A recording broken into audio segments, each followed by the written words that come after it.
dando continuidade aqui no nosso exemplo, agora eu vou mostrar como desenvolver agora o Single Responsibility Principle. Eu vou mostrar aqui um caso que eu defini aqui como na pasta antigo, que é uma classe usuário. A gente vai ver aqui os problemas que essa classe tem. Então vamos lá, a gente tem aqui a classe usuário. Vamos ver, olhar primeiramente para os métodos que ela tem.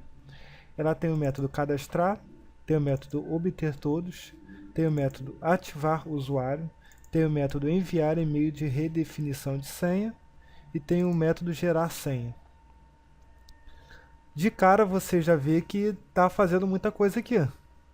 Se é uma classe usuário, por que ela tem que fazer isso tudo aqui? Cadastrar, obter, ativar, enviar e-mail e por aí vai. Então essa é a pergunta que a gente tem que se fazer na hora que a gente olhar uma classe dessa e pensar como que a gente pode melhorar, separar cada responsabilidade em classes diferentes para melhorar a manutenção dessa classe no futuro. Então vamos lá. Então agora eu vou fazer com vocês aqui, vou refatorar essa classe aplicando o princípio da responsabilidade única e para isso eu vou criar algumas classes aqui e a gente vai ver ao longo desse vídeo como que eu vou refatorar essa classe. Então só para dar um overview rápido aqui dessa classe, ela possui um data context que não tem nada, é só um exemplo mesmo, só para demonstrar aqui o acesso a dados. Então ele tem um acesso a dados aqui chamado data context, que ele faz aqui usando o Entity Framework, claro. Ele adiciona um usuário, ele salva e tudo mais. Aí ele tem aqui o obter todos que ele faz a consulta. Ele tem aqui um update, que ele está pesquisando um e-mail e está alterando a senha dele para enviar o e-mail de definição de senha. E tem aqui esse aqui o gerar senha não usa nada de banco, é só para gerar um número aleatório, randômico. Então vamos criar agora aqui uma nova pasta chamada novo, que vai ser já aplicando aí o SRP. Então eu vou criar a classe usuário de novo. Vamos lá. Usuário. Esta classe usuário aqui, por sua vez, terá esses mesmos campos aqui. Não vai ter data context, porque isso aqui não importa a classe usuário não tem que conhecer banco de dados. Ou seja, se ela conhece banco de dados, já tem uma responsabilidade a mais. Então vamos só. O usuário, o que ele tem que fazer? Ele tem que interagir com as próprias propriedades dele. Então, o que ele vai fazer aqui? Ele vai ter essas propriedades aqui, que eu vou copiar para cá. Tá ok? Vou dar como public aqui. E eu vou pegar somente os métodos que fazem algo na minha classe, que interagem com as minhas propriedades. No caso, vou ativar o usuário.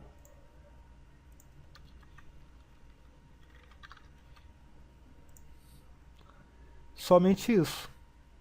O resto são outras coisas, eles consultam no banco e tudo mais. Então, eu vou manter só o ativar o usuário. Então, a minha classe usuário agora ela só faz isso. Ela ativa o usuário. E se ativar o usuário nada mais faz do que na própria propriedade do usuário ele vai aplicar o conceito de true. Então ela só está com uma responsabilidade que é interagir com as próprias propriedades. Não está fazendo nenhuma outra coisa, não está cadastrando no banco, não está enviando e-mail. Então ela está bem cru e é assim que deve ser. Bom, agora vamos adicionar os outros métodos aqui, que é o de cadastrar e o de obter. Esses, por sua vez, consultam no banco de dados. Então, o que eu tenho que fazer agora? Eu vou criar uma classe para interagir com o meu banco de dados. Então, eu vou criar uma classe aqui, que vai ser o meu repositório. Então, eu vou digitar aqui, usuário, repository. Tá ok? Vou criar um usuário repository e essa classe vai ter como função interagir com o banco de dados. Só essa é a única responsabilidade dela. Interagir com o banco de dados. Então vamos lá, vou criar aqui primeiro o método de cadastrar. Então eu vou pegar aqui o método do cadastrar e do obter todos. Vou pegar esse aqui e vou copiar lá na minha usuário repository. E vai ter também esse data context aqui. Então, Neste momento, o meu usuário repositório só tem apenas uma responsabilidade. Qual é ela? Cadastrar e obter usuários do banco. Mas você pode ter me ouvido falar aí, a palavra aí. Então ela cadastra e obtém. Bom, isso aí também pode ser resolvido, mas eu não vou resolver isso agora, eu vou resolver lá no outro princípio do interface segregation. Então, por enquanto, vamos apenas deixar o usuário repositório aqui cadastrando e obtendo usuários do banco. Porque qual é a função desse usuário repositório? É justamente isso, interagir com o nosso banco de dados e trazer e persistir objetos relacionados ao usuário. Então, de certa forma, não está errado. Mesmo que ele cadastre e obtenha, ele está fazendo apenas ele tem apenas uma responsabilidade, que é interagir com o banco de dados. E persistir os meus objetos de usuário e retornar eles também. Mas eu poderia muito bem fazer um cadastro usuário repositório, botar o cadastro lá, um método cadastro, e botar uma consulta usuário repositório, por exemplo, e botar o obter todos nele. Mas para fins para passar essa mensagem para vocês, acho que eu não vou precisar fazer isso. Então, acho que vocês já entenderam a mensagem e eu vou então deixar esses dois métodos aqui dentro dessa classe usuário repositório. Lá no ISP, no outro princípio, eu vou mostrar essa outra abordagem. Então, vamos lá, vamos adicionar esse namespace aqui. E agora a gente tem aqui, tá dando erro no usuário. Tá, vamos lá. Esse data context aqui, ele tá usando o usuário do antigo. Isso aqui é um problema. Então eu vou botar aqui, mais um método aqui, eu vou botar usuários novos. Vou botar novo usuários. Só para a gente saber que é do namespace dessa pasta novo aqui. Aí tá dando conflito aqui. Bom, aqui eu vou ter que mudar também. Deixa eu só pegar aqui o namespace dele e vou colocar lá para não dar conflito. Porque são duas classes com namespace diferente, o Visual Studio dá aqui um conflito. Então agora resolveu. E agora aqui eu posso chamar novo usuários.add, que vai ser o usuário novo aqui da pasta novo. Save change. Aqui é a mesma coisa, novo usuários. Tá ok, tá certinho agora. Então eu já tenho separado aqui agora na minha classe usuário repositório, já tenho separado os meus dois métodos aqui, que são relacionados ao banco de dados, à infraestrutura, no caso ao repositório. Bom, vamos ver o que mais a gente pode tirar dessa classe aqui. Enviar e-mail de redefinição de senha. Esse método aqui, ele está fazendo, além de ele estar no lugar errado, na classe errada, ele está fazendo mais de uma coisa. Ele gera senha, se vocês perceberem. Ele faz a geração de senha, ele salva no banco. Olha aqui, ele salva no banco. Quer dizer, atualiza o usuário, a senha do usuário. O que ele está fazendo aqui? Ele está consultando um usuário. Depois ele está atualizando essa propriedade aqui com a nova senha que foi gerada. Ou seja, ele está fazendo três coisas dentro desse método aqui. Ele está gerando uma nova senha. Ele está, no caso, atualizando um usuário. Está enviando e-mail. Isso aqui é um exemplo clássico de violação aqui do SRP. Por quê? Esse método aqui tem mais de uma responsabilidade. Então vamos separar isso aqui. Eu vou criar aqui uma classe chamada e-mail utils. Muita gente gosta de botar classe utils e botar um monte de coisa dentro dessa classe útil. Já está errado também, está violando o SRP. Útil, independente se ela é útil ou helpers, qualquer coisa aí genérica, ela não deve fazer várias coisas. Não existe classe genérica, não deve existir. Então vamos separar aqui e-mail utils, e no e-mail útil só terão coisas pertinentes, ao e-mail, envio de e-mail e tal. Então, vamos criar aqui o nosso método de envio de e-mail, enviar e-mail.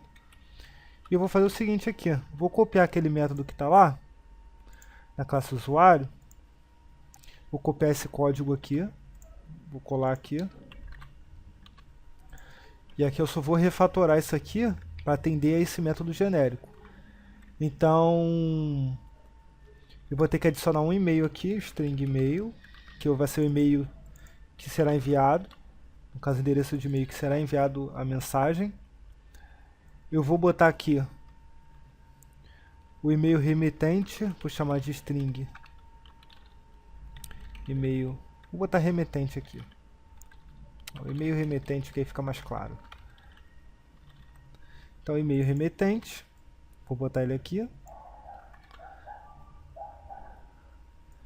Aqui eu vou botar a mensagem que ele quer enviar. No caso, esse aqui é o assunto.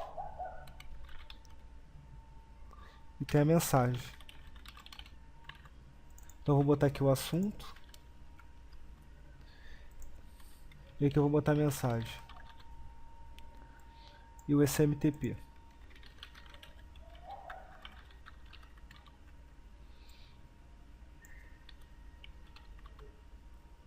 Eu poderia pegar tudo isso aqui e transformar em propriedades dessa classe aqui. Mas para não fugir do nosso objetivo aqui, eu vou deixar desse jeito mesmo, que também não está errado.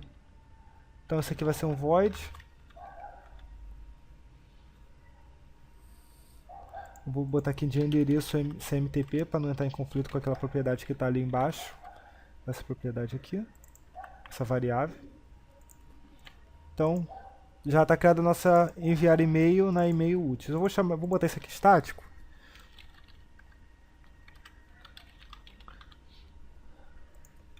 Pronto. Então vamos agora, vamos ver o que está faltando. Então eu já tenho uma classe para enviar e-mail lá no meu e-mail utils. Agora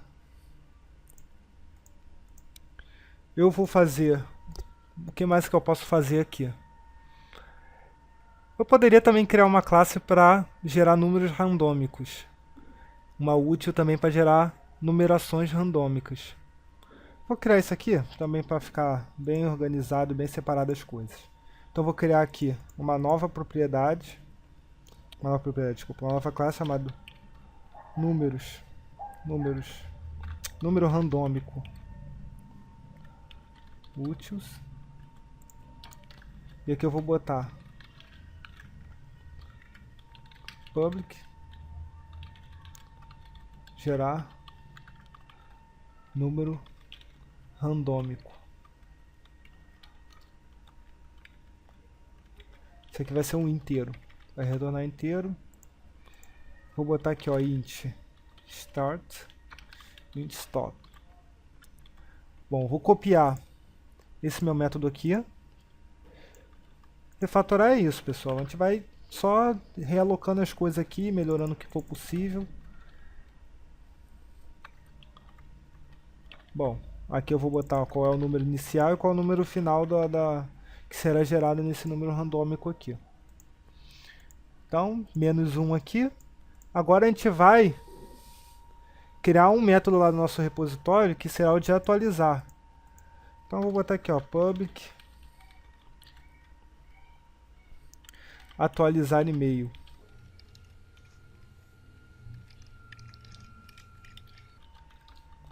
Esse método aqui será responsável por alterar o e-mail no banco. Então eu vou botar aqui, ó, string e-mail.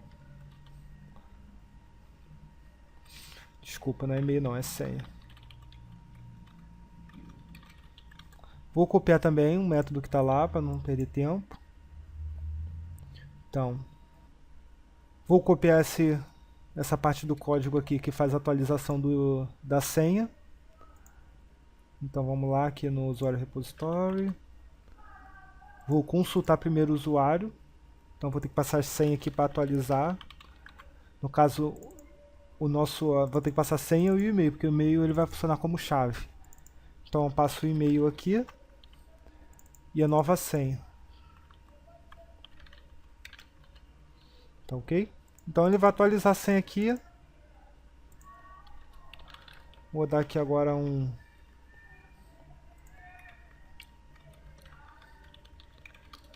data context.savechange para salvar. Perfeito. Então aqui agora já tem 3 métodos aqui no nosso repositório. E vamos voltar lá agora no nosso usuário e ver se tem alguma coisa ainda para mudar. Não tem. Eu acho que já tiramos tudo. Então vamos lá, vamos fechar esse usuário antigo aqui, vamos trabalhar agora só no novo. Bom, o que que terá agora aqui? Deverá ter alguém que vai consumir todos esses métodos aí e fazer o trabalho de cadastrar o usuário. Então o que que eu vou fazer aqui? Vou criar uma nova classe aqui, chamada usuário.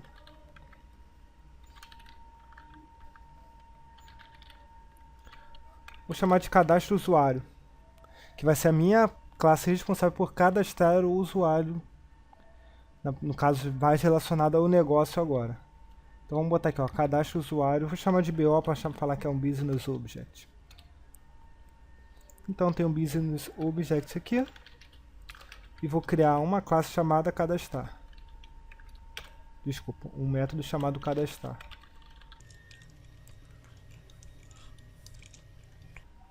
Certo?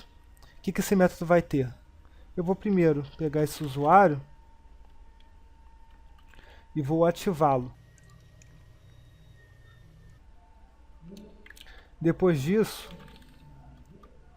eu vou cadastrá-lo no banco. O que que eu vou fazer aqui então?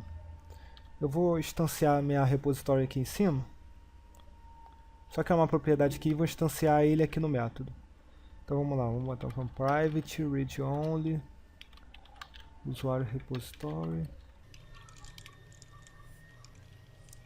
Vocês podem ver que isso aqui está acoplado, gente, que eu estou usando a classe concreta já aqui e vou dar um new ali embaixo. Isso aqui está gerando um acoplamento que será resolvido, que eu vou demonstrar na parte de dependência inversa. No caso da inversão de dependência, eu vou ensinar vocês como remover esta dependência aqui que eu estou criando. Então vamos lá, usuário repository. Vou instanciar ele aqui. Aqui já tem uma dependência, criando dependência.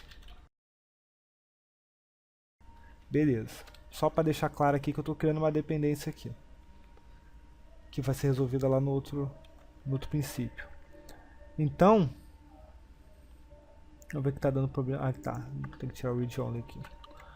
Beleza. Então criei aqui o nosso repositório, instanciei ele e vou agora usar ele para cadastrar. Vou passar aqui esse usuário aqui que eu acabei de ativar. Cadastrado, agora eu vou enviar um e-mail. Então vamos lá, vou instanciar aqui o meu e-mail útil. Nem instanciar não, né? Que é método estático, então não precisa instanciar. Então eu vou passar qual vai ser o e-mail. Deixa eu pegar os e-mails que já estavam escritos lá na antiga. Isso aqui é só demonstração, esse e-mail aqui nem existe. Então vamos lá. Isso aqui. A mensagem vai ser... Tá, essa mensagem aqui não. Vamos ver qual é o próximo parâmetro. E-mail remetente. Tá, o e-mail remetente na verdade é esse aqui.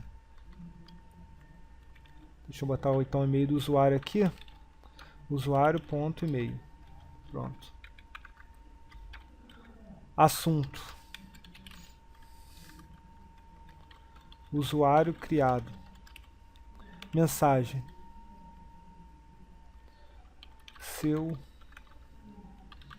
usuário foi criado com sucesso. Eu vou passar também a senha para ele, então eu vou utilizar aquele método de senha, de gerar nova senha. O que eu vou fazer aqui então? Usuário.senha vai receber aqui o número randômico, ut.gerar número randômico. Essa aqui vai ser a senha. Só que a senha é uma string, então eu vou converter isso aqui para string. E vou passar isso aqui.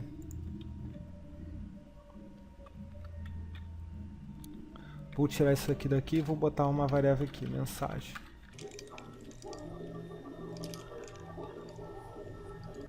Seu usuário foi criado com sucesso. Sua senha é...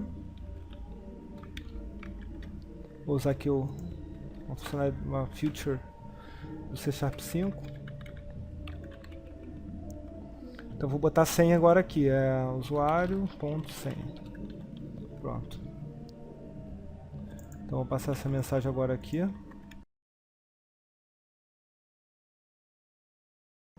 Bom, tá faltando... Ah tá, isso aqui, vou sair. E agora eu vou botar o SMTP aqui.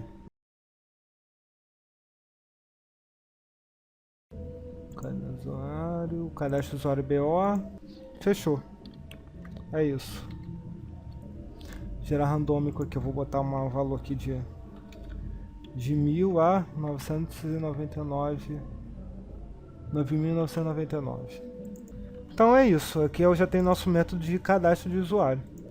Beleza? Claro que a gente poderia fazer outros métodos aqui de redefinição de senha e tudo mais, mas acho que vou demonstrar somente isso, porque já é o básico aí pra gente começar e depois ir refatorando nossas classes. Tenho certeza que vocês vão ver várias classes como esta aqui que eu criei no começo, que é antiga.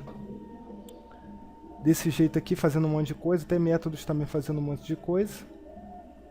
Mas isso faz parte aí de qualquer software, infelizmente. Então, beleza, pessoal. Agora vamos encerrar essa parte aqui do SRP. Espero que vocês tenham entendido aí a mensagem.